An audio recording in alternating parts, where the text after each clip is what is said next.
नमस्कार, आप देख रहे हैं इंडिया टीवी। आपके साथ मैं हूं मीनाक्षी जोशी। पूरे हिंदुस्तान को जिस राफेल का इंतजार था, चीन और पाकिस्तान में जिस राफेल से खौफ का माहौल है, जो राफेल दुनिया का सबसे मॉडर्न और सबसे हाईटेक फाइटर प्लेन है, वो अगले 48 घंटे में भारत के आसमान में एंट्री करने वाला है, भारतीय जमीन पर लैंड करने वाला है। जी हां, 29 जुलाई को राफेल विमान की पहली खेप अंबाला एयरबेस पहुंचेगी। पहली खेप में फ्रांस के 5 लड़ाकू विमान भारत आ रहे हैं। खास बात यह है कि इन सभी विमानों को भारत के पायलट ही उड़ाकर ला रहे हैं। 10 घंटों की उड़ान के बाद वो अबू धाबी में फ्रांस के एयरबेस पर उतरेंगे और फिर वहां एक ब्रेक के बाद वो भारत का रुख करेंगे।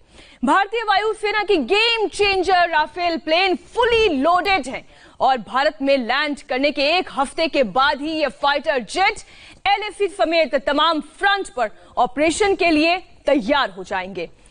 तो इस वक्त की बड़ी खबर, 5 लड़ाकू विमान राफेल विमान आ रहे हैं और खासियत यह है कि इनमें 2 सीटर होंगे। और आप सबसे पहले ये देखिए तस्वीर, अंबाला एयरबेस जहां पर इसका इंतजार किया जा रहा है। आज फ्रांस के लिए राफेल रवाना हो रहा है और इसकी तैनाती LAC के उन तमाम फ्रंट पर होगी जहां से चीन और LOC, जहां से पाकिस्तान भारत की तरफ आंखें तरेरता है। उन्हें बताने के लिए ये काफी है कि ये राफेल विमान भारत की वायुसेना की क्षमता को कितना ज्यादा बल देने वाला है।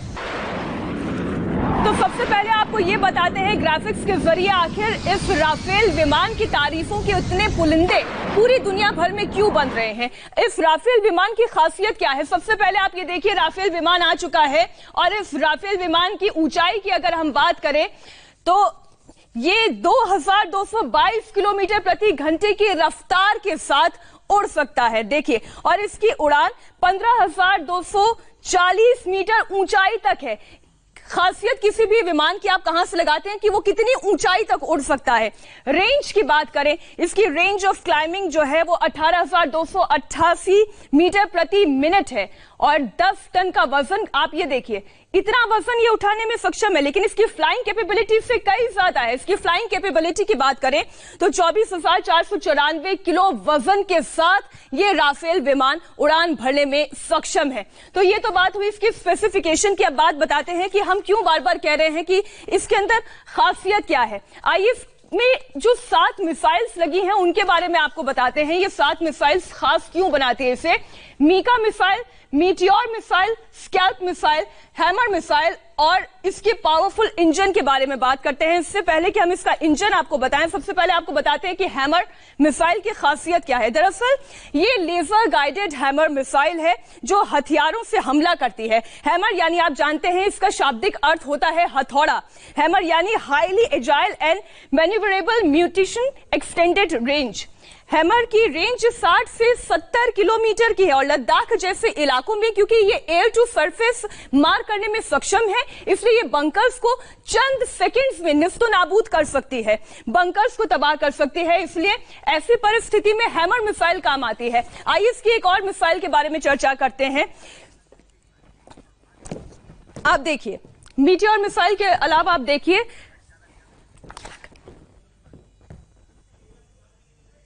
तो एयरफोर्स की राफेल पावर के बारे में आपको बता रहे हैं। अब मीका मिसाइल की बात बताते हैं, मीटियोर मिसाइल की बात करते हैं। इसके अलावा मीटियोर मिसाइल जो हवा से हवा में मार करने में सक्षम है। ये मिसाइल 150 किलोमीटर से भी दूर से टारगेट को हिट करने में ये सक्षम है। जेट विमान, UAV, क्रूज मिसाइल यानी मूविंग टारगेट को भी ये हिट कर पाने में कामयाब रहती है और इसलिए बार बार हम राफेल की तारीफ कर रहे हैं। हर मूविंग टारगेट को हिट करने में इसकी सक्षमता है। बियॉन्ड विजुअल रेंज ये मिसाइल है, यानी टारगेट को बिना देखे भी ये फायर कर पाती है। एडवांस रेडार सिस्टम से लैस है ये राफेल विमान और जिस मिसाइल की हम बात कर रहे हैं वो है मीटियोर मिसाइल। आइए अब अगले मिसाइल की बात करते हैं जो इसकी ताकत को और ज्यादा बल देती है। स्कैल्प मिसाइल की खासियत क्या है? इसका अचूक निशाना है। एक बार इसने निशाना अगर साध लिया तो फिर टारगेट हिट करके ही ये कामयाब होता है, किसी भी बंकर को बर्बाद करने में सक्षम है। हमने जैसे कि कहा कि Rafale missile air to air strike कर सकती है, एयर टू सरफेस मिसाइल कर सकती है, और इतना ही नहीं बल्कि समंदर में भी ये अपना टारगेट सेट करके वहां पर भी हिट कर पाने में कामयाब रहती है। हमारे साथ हमारे खास मेहमान जुड़ गए हैं, क्योंकि ज्यादा बेहतर तरीके से वो हमें समझा पाएंगे कि आखिर इस मिसाइल की खासियत क्या है, इस राफेल की खासियत क्या है। हमारे साथ पूर्व एयर मार्शल प्रणव कुमार जुड़ चुके हैं, जो वाइस चीफ ऑफ स्टाफ रह चुके हैं। इनके कार्यकाल में ही सबसे पहले राफेल की ये डील साइन हुई थी। तब 5 में से 2 एयरक्राफ्ट टाइफून और राफेल को चुना गया था, और फिर वायुसेना की जरूरतों और प्राथमिकताओं को देखते हुए राफेल पर मोहर लगी थी। पूर्व एयर मार्शल पीके बारबोरा भी हमारे साथ जुड़ रहे हैं। वो खुद एक फाइटर पायलट हैं, कुछ ही देर में वो हमारे साथ जुड़ जाएंगे। वो हर तरीके के ऑपरेशंस करने में माहिर हैं। इसके साथ ही पूर्व एयर वाइस मार्शल सुनील नांदोकर भी हमारे साथ जुड़ गए हैं।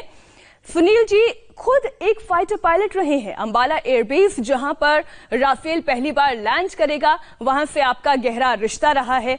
एयर वाइस मार्शल के तौर पर इन्होंने भारत पाकिस्तान और भारत चीन के आसमान पर पैनी नजर रखी, और साथ ही साथ हमारे सहयोगी अमित पालित भी हमारे साथ लेह से जुड़ गए हैं। ये भी बताएंगे कि फाइटर प्लेन के भारत आने से, इनकी तैनाती होने से भारत की वायुसेना की क्षमता कितनी ज्यादा बढ़ जाएगी। तो अपनी चर्चा की शुरुआत करते हैं। सबसे पहले सुनील जी, बहुत बहुत स्वागत है आपका, आप सभी मेहमानों का स्वागत है। ये राफेल फाइटर प्लेन इतना खास क्यों है?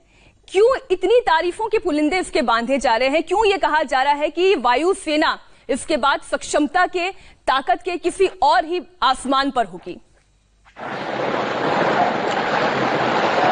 मीनाक्षी, आपने मुझसे सवाल किया है? जी सुनील जी। हाँ, देखिए मीनाक्षी, एक राफेल एक बहुत ही बेहतरीन जहाज है, और उसका सिलेक्शन 5 या 6 जहाज जो चुने गए थे, जो हमारे रिक्वायरमेंट के हिसाब से सामने आए थे, उसमें से ये एक जहाज, और आखिरी में चुनौती हो गई थी यूरो फाइटर और राफेल से। और इससे ही पता चलता है कि जब उस किस्म के 5-6 जहाजों में से एक जहाज उभर आता है चुनौती में, तो ये सच है कि वो सबसे अच्छा जहाज होगा, इसलिए वो चुना गया। और जैसे कि आपने शुरू में कहा कि कई सारी इसके साथ वेपन्स आ रही है, और जो इसके अंदर जो एवियोनिक्स है और जिनका एक तालमेल राफेल के मैन्युफैक्चरर ने अपने आप में बनाया हुआ है, उसका जो सिस्टम का हार्ट जिसे कहते हैं, या ब्रेन जिसे कहते हैं, जो सिस्टम का कंप्यूटर है, वेपन एमिंग कंप्यूटर जो है, ये सारी चीज़ें, रेडार, मिसाइल्स, जहाज की एवियोनिक्स, ये सारा का सारा जो पैकेज है पूरा, उसको दासो कंपनी ने उसको अच्छी तरह से उनमें एक तालमेल लाया हुआ है। और सबसे बेहतरीन बात इसमें यह है कि ये इंडिया स्पेसिफिक जो रिक्वायरमेंट हमने मांगी थी, वो भी उसके साथ उन्होंने जोड़ दी है। तो यानी जैसे हमें ज़रूरत पड़ेगी कि लेह जैसे एयरफील्ड से उसको ऑपरेट करना होगा, तो वहाँ के टेम्परेचर के मुताबिक वो जहाज स्टार्टअप होके पूरा ऑपरेशन वहाँ से कर सकता है। तो ये जो सारी चीज़ें हैं वो राफेल में है। तो इसे ये क्या कहा जा सकता है कि जो उसकी जो जनरेशन है, 4.5 जनरेशन कहा जाता है आजकल जी, तो उस जनरेशन का ये हम स्टेल्थ की भी बात करेंगे, हम साथ ही इस बारे में भी बात करेंगे कि इसकी मिसाइल्स की खासियतें क्या है। लेकिन ये अंबाला एयरबेस पर कब पहुंचने वाला है, इसकी जानकारी देंगे हमारे सहयोगी मनीष प्रसाद। मनीष, कब तक ये भारत की जमीन पर लैंड करेगा? मीनाक्षी, 29 तारीख को करीबन 8:30 बजे से लेकर 9 बजे का वक्त होगा जब ये अंबाला एयरबेस पर लैंड करेगा। ये फ्रांस के एयरबेस से फ्लाई करते हुए सीधा यूएई के अल्दाफ्रा एयरबेस, जहां पर 2008 में फ्रांस ने एक ट्रीटी साइन करने के बाद इस एयरबेस पर अपने जो एयरक्राफ्ट हैं उनको डिप्लॉय करना शुरू किया था, ठीक इसी जगह पर राफेल फर्स्ट लैंड करेंगे। और करीबन 8 घंटे की इस जर्नी के बाद राफेल के कुल मिला के 5 की संख्या में होंगे, जिसमें 3 डबल सीटर और 2 सिंगल सीटर हैं। और जो इंडियन एयरफोर्स के सोर्सेस हैं वो ये भी बता रहे हैं कि जो राफेल आएगा उसमें डबल सीटर में भारतीय पायलट भी मौजूद होंगे। उसके साथ साथ क्योंकि एक लंबा रास्ता है तो इसको देखते हुए मीडियम रोल्ड जो टैंकर ट्रांसपोर्ट है फ्रांस एयरफोर्स का, वो साथ होगा ताकि एयर टू एयर रिफ्यूलिंग और साथ में जो बेस रिफ्यूलिंग है वो की जा सके। उसके बाद अंबाला एयरबेस पर एक स्ट्रेटेजिक एयरबेस, और इस समय एयर वाइस मार्शल ननोदकर हैं, तो उनसे बढ़िया इसके बारे में कोई नहीं जानता, क्योंकि द बुल स्क्वाड्रन जैगुआर के वो खुद पायलट हैं और यहां पर उन्होंने अपना पूरा टाइम बिताया है। तो अंबाला एयरबेस पर 17 स्क्वाड्रन गोल्डन एरो स्क्वाड्रन के तौर पर ऑफिशियली जो रफाल है वो 29 तारीख को सुबह 8 से 9 बजे के लगभग यहां पर लैंड करेंगे। एक और बात, आप इसकी एयर सुपीरियरिटी की बात कर रहे थे, एयर कॉम्पिटेंस की बात कर रहे थे, तो ये बताना बहुत जरूरी है कि स्विंग रोल और मल्टी रोल के साथ साथ जो दासो अब इसको कह रहा है वो ओमनी रोल कह रहा है, यानी मल्टीपल टारगेट्स, मल्टीपल रोल और एक साथ एंगेज करने के लिए, क्योंकि जब बिल्कुल ओमनी शब्द का मतलब ही दर्शक बेहद आसानी से समझ सकते हैं, यानी जो हर जगह हर तरह से मार करने में सक्षम हो, ओमनी रोल हो, वो राफेल फाइटर विमान है। हमारे साथ बारबोरा जी भी हैं। सर, मैं आपका रुख करूंगी, लेकिन इस वक्त लेह से हमारे सहयोगी अमित पालित भी जुड़ गए हैं। अमित, आप ये बताएं, क्योंकि हर कोई इस वक्त चीन की तरफ अपनी पहनी निगाह रखे हुए है कि चीन का अगला कदम क्या होता है। भले ही हम डिसएंगेजमेंट के नजरिए से बातचीत को अपनी जारी रख रहे हैं, लेकिन सरहद की सुरक्षा तो आसमान से लगातार होनी जरूरी है। फाइटर विमान के आने से कितनी ताकत बढ़ेगी? देखिए मीनाक्षी, 18 जून को हम यहां पर पहुंचे थे लेह में, तब से हम लगातार यहां पर मौजूद है। 1 महीने से ज्यादा का वक्त हो चुका है। यहां के हर टेरेन को हमने देखा है। यहां पर हमने एयरफोर्स के जो कॉम्बैट ड्रिल्स हैं उसको लगातार देख रहे हैं। उससे एक बात आपको हम बता सकते हैं कि यहां का जो टेरेन है वो दुनिया में किसी और जगह में मौजूद नहीं है। और जिस ऊंचाई पर यहां पर लेह खुद 11,000 फीट की ऊंचाई पर है, और यहां पर जो जगह जहां पर लड़ाई हो सकती है वो आपको बता दें 18,000 14,000 फीट की ऊंचाई पर है। ऐसे इलाके में फ्लाई करना और जिस तरह के विमानों की जरूरत है वो बहुत आधुनिक होना पड़ता है। अगर हम राफेल की बात करते हैं, फिलहाल यहां पर 2 जो विमान फ्लाई करते हैं वो मिग-29 और Su-30 MKI है। अब राफेल को आप समझिए कि राफेल का यहां पर आना क्यों महत्वपूर्ण हो जाता है। उसकी वजह यह है कि राफेल टेस्टेड विमान है, क्योंकि राफेल ने इसी तरह के टेरेन में काम किया है। मैं आपको एक उदाहरण देता हूं। काबुल में जो नाटो का तालिबान के खिलाफ जो ऑपरेशन चल रहा था, जो करीब 10 साल तक चला है, लंबा चला है, वहां पर राफेल एक्शन में रहा है। काबुल अपने आप में आपको बता दें कि एक ऐसा टेरेन है जो लेह लद्दाख से मिलता जुलता है। हालांकि वो वहां की जो ऊंचाई है वो करीब 7,000 या 6,000 फीट की ऊंचाई पर वो मौजूद है, लेकिन ये उससे डबल है। लेकिन आपको बता दें तो टेरेन है लगभग एक जैसा है, तो ऐसे में राफेल के लिए यहां पर काम करना उतना मुश्किल नहीं होगा। और दूसरी बात है कि सबसे बड़ी बात, यहां पर जो ठंड के दौरान लेह में -33 डिग्री टेम्परेचर चला जाता है, यानी कि 0 से भी -33 डिग्री यहां पर हो जाता है, जहां पर सब कुछ फ्रीज हो जाता है हर जगह पे। ऐसे वक्त में अगर आपके पास ऐसा विमान हो जो ऐसे मौसम में माइनस में भी 0 से भी नीचे के टेम्परेचर में अपने इंजन को बिल्कुल कोल्ड स्टार्ट इंजन, हम बार बार ये कह रहे हैं कि राफेल की खासियत अमित ये भी है कि ये कोल्ड स्टार्ट कर सकता है। और इसी के बारे में ज्यादा और समझेंगे क्योंकि हमारे साथ पूर्व एयर मार्शल प्रणव कुमार बारबोरा जी हैं। तो सर, आप ही के समय पर ये डील साइन हुई थी, आप एक बहुत महत्वपूर्ण कड़ी रहे हैं, इसलिए आप सबसे ज्यादा अच्छे से समझा सकते हैं कि ये राफेल भारतीय वायुसेना के लिए क्यों इतना इंपॉर्टेंट है, इसे क्यों चुना गया। अच्छा, पहले तो मैं ये कहना चाहता हूँ अपना सारे ऑडियंस को भी कि जब हमने ये शुरुआत किया था MMRCA के लिए, हमने 6 जहाज टेस्ट कराए और इन टेस्टों में 2 जहाज क्वालिफाई हुए थे। उन दोनों में से राफेल इंडियन एयरफोर्स का सारा जो रिक्वायरमेंट्स है वो मीट करते थे। और मार्शल दसाउ फ्रांस से हमारा पुराना डीलिंग है, मिराज 2000 वहीं से लिया था और उन्होंने बहुत अच्छी तरह से इस जहाज की देखभाल की इतने सालों के बाद भी। दूसरी बात यह है, ये गलत है कि परसों जहाज आ जाएगा और उसके बाद उसी दिन या दूसरा दिन उसको लड़ाई में हम साबित कराते। ये बात गलत है, वक्त लगता है। अभी तो सिर्फ 5 जहाज आ रहे हैं, हमारे लोग ट्रेनिंग कर चुका है। हाँ, ये बात सही है, फ्रांस में ट्रेनिंग कर चुका है, परंतु इंडिया आने के बाद, अंबाला में लैंड करने के बाद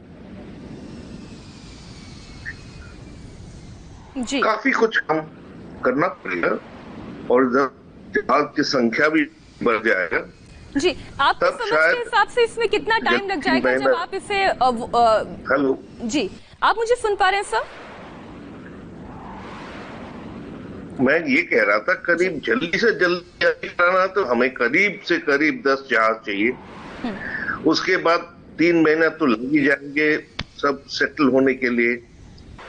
ये जल्दी से जल्दी कह रहा हूं, और आराम से करेंगे तो मेरे ख्याल में 6 महीना लगेंगे। तो जनता को ये मत बताइए कि कल ही रफाल जहाज चढ़कर चीन के वहां पार होकर सब कुछ करेंगे, ये बात गलत है। वक्त लगेगा। अभी हमें कोई जरूरत नहीं रफाल की युद्ध में भाग लेने के लिए, कोई जरूरत। हमारे पास बहुत सारे हैं जहाजे और संख्या चीन की कोई भी दुर्घटना में भाग लेने के लिए।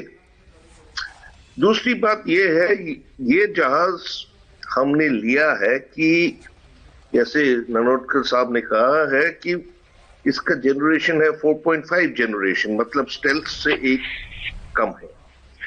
और इस जहाज में जो टेक्नोलॉजी है और जो वेपन सिस्टम्स है, उसका रेडार है, उनका इलेक्ट्रॉन, ये क्या कहते हैं, ये तो हिंदी में बताना मुश्किल होगा, बट काउंटर मेजर्स है, इलेक्ट्रॉनिक काउंटर मेजर्स। जी, एक काम करते हैं, एक छोटा सा ब्रेक लेते हैं और उसके बाद हम ये समझने की भी कोशिश करेंगे कि अगर अनप्रेसिडेंटेड सिचुएशन आती है, अगर ऐसी परिस्थिति आती है कि हमें इस राफेल की जरूरत एलओसी पर पड़ती है, तो ऐसी परिस्थिति में जल्द से जल्द, कितनी जल्दी वहां पर राफेल फाइटर जेट को तैनात किया जा सकता है, हम नानोत्कर जी से भी समझेंगे। एक छोटे से ब्रेक के बाद हो रहे हैं फौरन हासिल। मजबूत से मजबूत बंकर को भी पल भर में उड़ाने की क्षमता रखने वाला राफेल विमान बहुत जल्द भारत पहुंचने वाला है। और इसकी खूबियां क्या हैं, खासियतें क्या हैं, और क्यों हम ये बार बार कह रहे हैं इससे वायुसेना की ताकत बढ़ेगी, ये समझा रहे हमारे सभी खास मेहमान। हमारे साथ नानोत्कर जी जुड़े हुए हैं। सर, आपसे ये समझना चाहेंगे, जैसे कि बारबोरा सर ने कहा कि हद से हद अगर बहुत जल्दी भी अगर इसे हम अगर डिप्लॉय कहीं करना चाहें तो उसमें 3 महीने का वक्त तो लगेगा, लेकिन अगर अनप्रेसिडेंटेड सिचुएशन बनती है, अप्रत्याशित स्थिति बनती है, तो कितनी जल्दी इन्हें तैनात किया जा सकता है और इसमें कितनी सक्षमता के साथ इसे तैनात करना होगा? देखिए, कोई भी जहाज की बात हम करते हैं तो जहाज अपनी जगह एक होता है और उसके साथ जो चीजें आती है वो अपनी जगह होती है। जहाज आने पर हम तुरंत, जैसे कि एयर मार्शल बारबोरा साहब ने सही तरीके से सबको समझाया है कि जहाज आते ही अगले दिन उसको युद्ध में इस्तेमाल कर नहीं सकते। ये इसलिए क्योंकि जहाज के साथ जो बाकी चीजें आनी है वो फॉलो करेगी, उसके जो शस्त्र है उसके साथ आने वाले वो फॉलो करेंगे। तो और वो आने के बाद उनके साथ जो पायलट्स को तालमेल जोड़ना है कि वो शस्त्र लेके कैसे अटैक करना है, उसकी ट्रेनिंग लेनी है। और जो इंडिया स्पेसिफिक चीजें जो है उसके ऊपर जो काम करना है, हमारे यहाँ जो तरह तरह की लेबोरेटरी सेटअप करी हुई है उसमें काम होगा। बारबोरा जी ने ये भी बारबोरा सर ने ये भी मेंशन किया कि इलेक्ट्रॉनिक काउंटर मेजर्स जो उसके पैकेज में होंगे उसके ऊपर काम करना पड़ेगा। तो ये देखिए, अगर इमरजेंसी आ गई तो जितने जल्दी से जल्दी, जैसे कि हफ्ते भर में, 10 दिन में, 4 दिन में, जैसे हमारे पास सिचुएशन डेवलप होगी उसके हिसाब से इसको इस्तेमाल कर सकते हैं। लेकिन इस जहाज का पूरी तरह से अगर उसका जो पोटेंशियल है उसको अगर उभर के लाना है युद्ध में, तो उसके लिए कम से कम उन्होंने कहा जैसे 3 महीने से लेके 2 साल तक का समय चाहिए। अगर पूरी तरह उसको अगर सही मायने में उसको इस्तेमाल करना है तो ये पीरियड जो होगा वो हमारे यहाँ जो फ्रांस से ट्रेन होके पायलट्स आए हैं वो अपने पायलट्स को साथ में लेके इंडिया में, इंडिया स्पेसिफिक चीजों के साथ, इंडिया की हमारी जो खूबियां हैं युद्ध की तैयारी करने की, क्योंकि जो ये हम फ्रांस कह ने सीखा सकते है हैं नानोत्कर सर कि भारत स्वागत करने के लिए तैयार है अपने फुल कैपेबिलिटीज के साथ। जल्द से जल्द राफेल भारत के सामने होगा, भारत की सरजमी पर होगा। दोनों ही मेहमान और हमारे दोनों संवाददाता हमारे साथ जुड़े हुए हैं।